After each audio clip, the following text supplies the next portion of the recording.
Welcome to Know Your Candidate podcast. This is an opportunity for candidates from across Tauranga City wards to tell their stories, their experiences, their reasonings in their own words.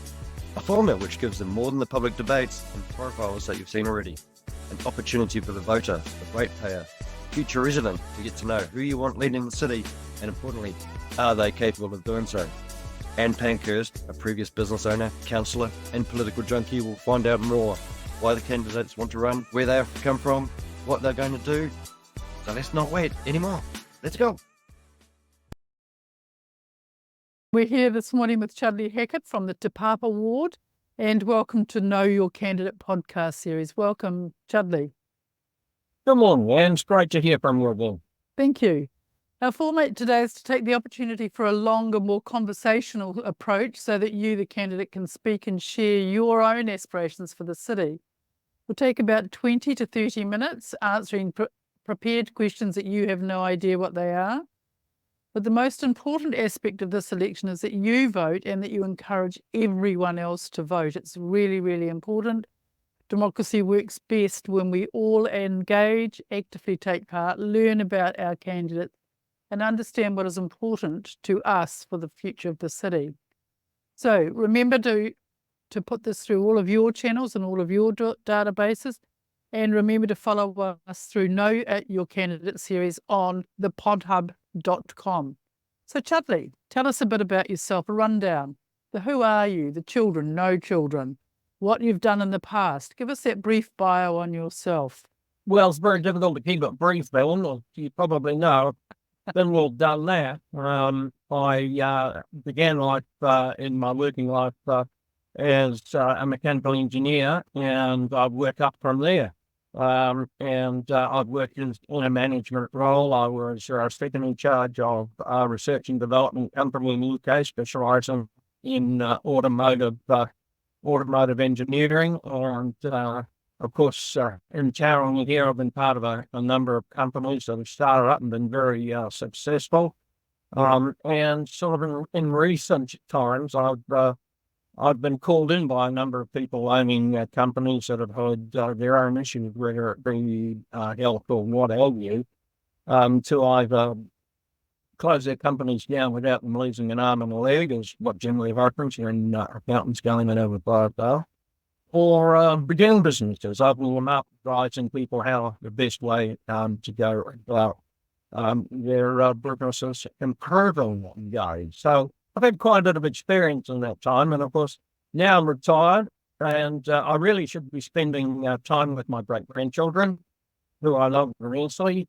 But when I see what's going on downtown, I get really frustrated, upset, and worried with you.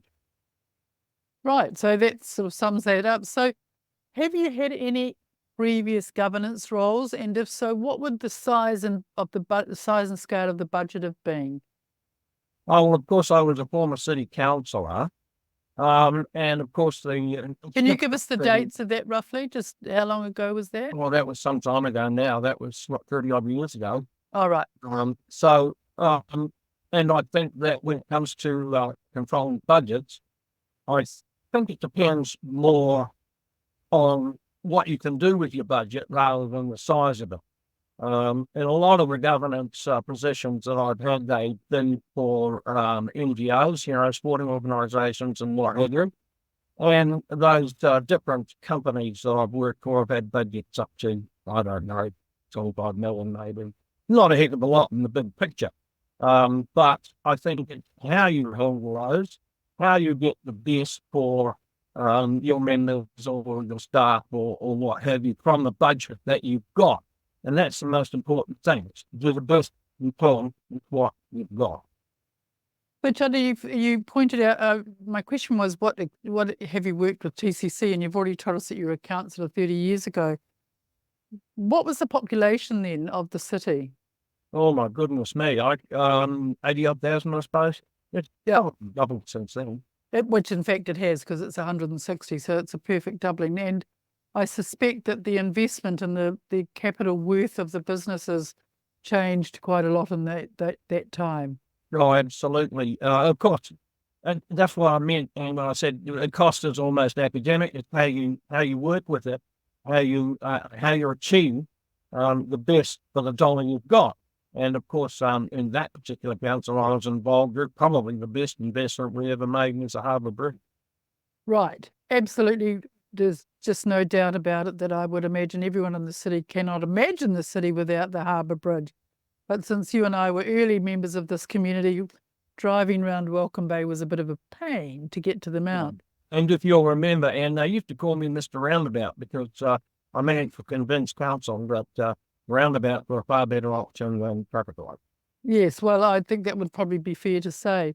So, Chudleigh, the skill set that I'd love to drill down on is the ability and experience in managing complex commercial and political environments. And given that potentially this council could be a mix of really new and inexperienced councillors, what skills and ability do you bring to that? Well, probably the biggest skill in the area that you espouse there, Ian, is to know what you don't know, and to make sure that you ask or get people who do know the answers. I think that it's a fatal flaw of many councillors, in fact, many people that stand for office. I think it's a fatal flaw that they think they know it all and they've got the answers for everything. Because to be honest, nobody really has all the answers. Each particular requirement, whether it be looking at your management or whether it be looking at your KPIs or whether it be looking at your staff, whether it be looking at what council can do, it all pretty much comes down to the same thing, which is making sure that the people who know the most about the particular subject are the people that are involved in the discussions and the decision making. So, if funding for the huge infrastructure spend is the biggest challenge that the city has for all sorts of reasons, do you have any other solutions other than ratepayer revenue that you've thought of that could solve that pretty big problem? Yeah, the easiest way to solve it is to stop it. The plans that the commissars had for Tauranga are unaffordable and unsustainable. They simply, you can't do it all. We're looking at a huge amount of debt. We've got to the stage now where even though under the local government lending criteria that the government lends to local authorities at the different rates of the banks do. So local authorities can borrow well. And the criteria for lending is quite favourable as far as councils are concerned, because you can borrow up to 2.7 of the value of council's property. So if you take the Tauranga City Council, it's probably valued at about $5 billion. No, it's about 6 or 7 now. They could borrow $11 to $12 billion under that criteria. However, the local government lending authority has decided that the Tauranga City Council would be unable to pay back that kind of money, and therefore has restricted the amount of money that they can borrow. But that hasn't deterred the commissioners. They've just run off and got private money. So we're in a bit of a hole. We're heading down a rabbit hole, and unless somebody says stop, let's look over all this thing. Let's make sure that we can actually afford this. If we don't do that, then we're in serious trouble. And when I mean serious trouble, I mean it's the actual ratepayers, the homeowners in Tauranga that are going to suffer. Because if, as predicted, the rates increase over the next 10 years by 160% then every single home, every single ratepayer is going to have to try and find, say, $200 to $300 every week. Now, that's before they go to the supermarket. That's before they fill the petrol in the car. That's before they pay their mortgage or their rent. That's before they pay their insurances. That's before they pay the premiums on all the other things. And God forbid they might want to go on a holiday. But that's the kind of money they're going to have to pay the council for privilege of living in Tauranga. And that is unacceptable. So, given that you govern at large, but you represent and champion a ward if you become the councillor, how do you see the collective action or decision making when it's not what you think your ratepayers will be thrilled about? How do you manage that conflict between the collective decision and what you feel your ratepayers want? Well, and I think that that sort of takes care of itself, like Lane. It takes care of itself from the point of view that there are things as a Te Papa ward councillor that affect the people in the Te Papa ward. And I'm thinking particularly of high density high rises and things like that, which may affect people's land values by the shading of the bigger buildings and things like that.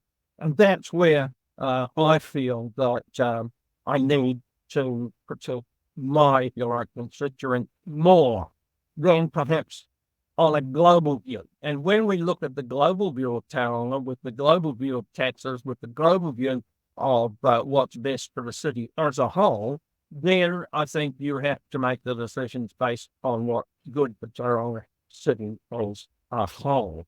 So I think that each of those things finds its own level, if you know what I mean. Those things that apply directly to the people of the Te Papa ward. And there is an awful lot. I mean, remember the people of the Te Papa ward were the ones most affected by the stage 1 of the Cameron Road redevelopment.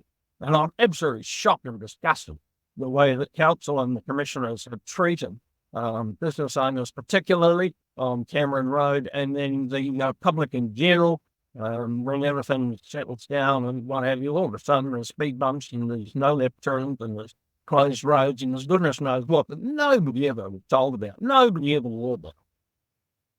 Right. So another thing that I'm interested in is what do you consider the main role of the mayor and the councillors to be? Okay. Well, I believe that because I'm standing for Mayor Anne as well. Yes. So I believe that the main role of the mayor is to be a leader. The main role of the mayor is to be a leader and make sure that the councillors, the elected member of the council, are reading off the same hymn sheet to make sure that we all agree on everything.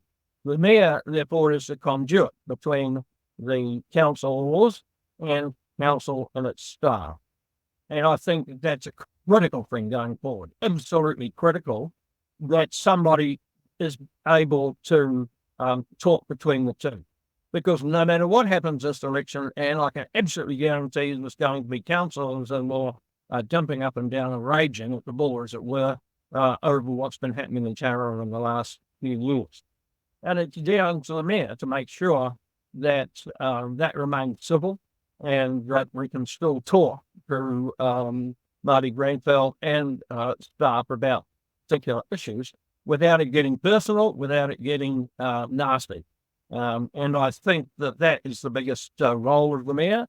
Although there are a lot of other things sort of traditionally that mayors would do, I really believe that in this particular council coming up, that the main force of the mayor will be his ability to get his councillors and his council staff, senior members, to work together instead of headbutting over every single thing.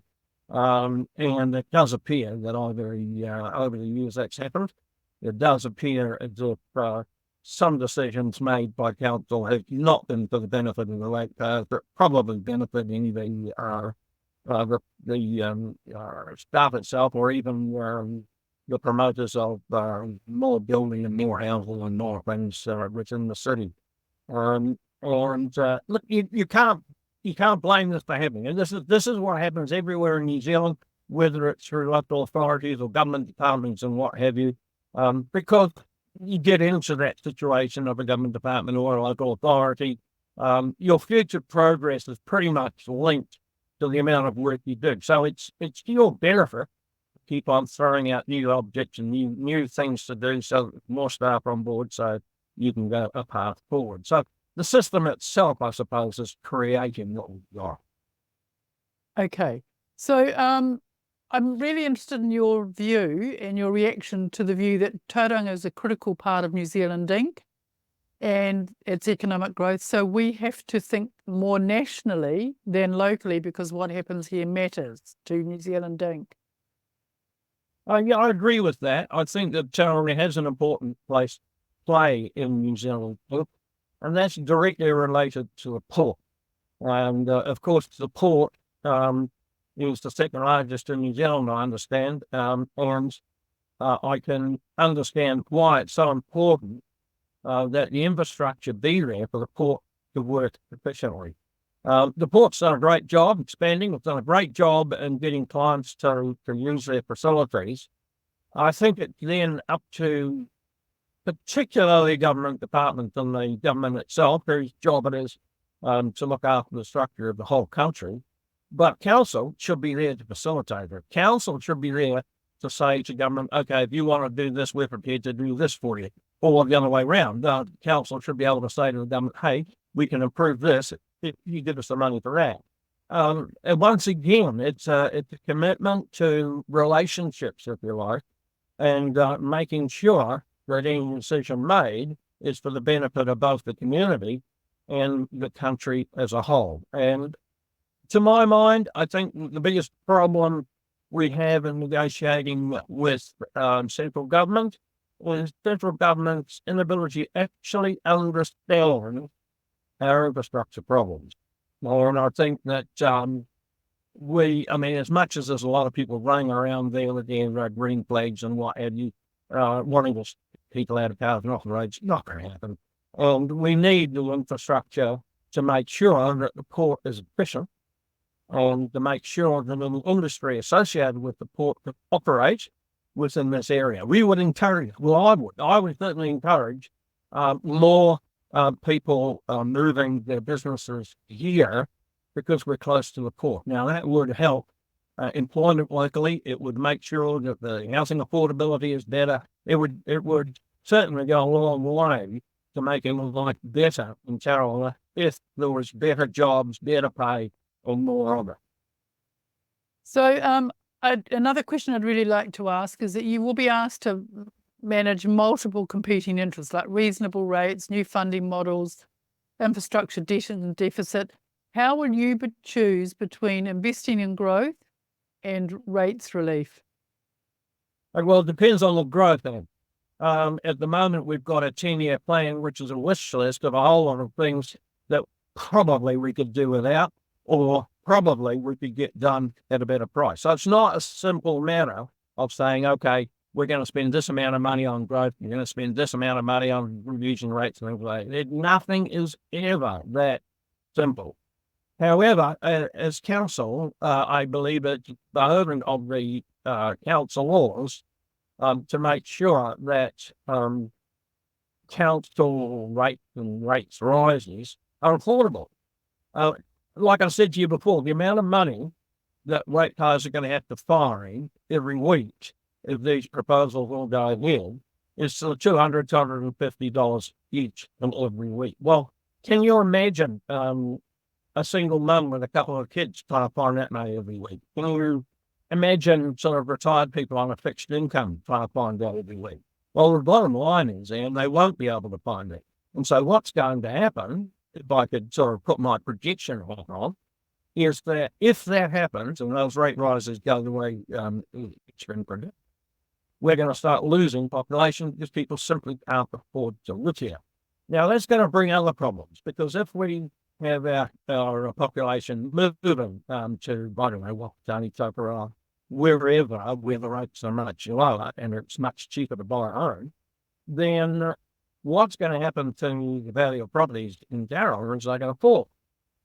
So as the property values fall, then the rate of income fall. So have you worked the rates up again?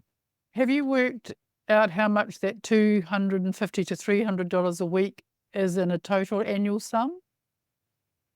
Oh, yes. I think that your annual rate under this current regime, under this current plan, and with the increase of 160 odd percent, your annual rate is going to increase from the average it is in Tauranga at the moment, about $3,500.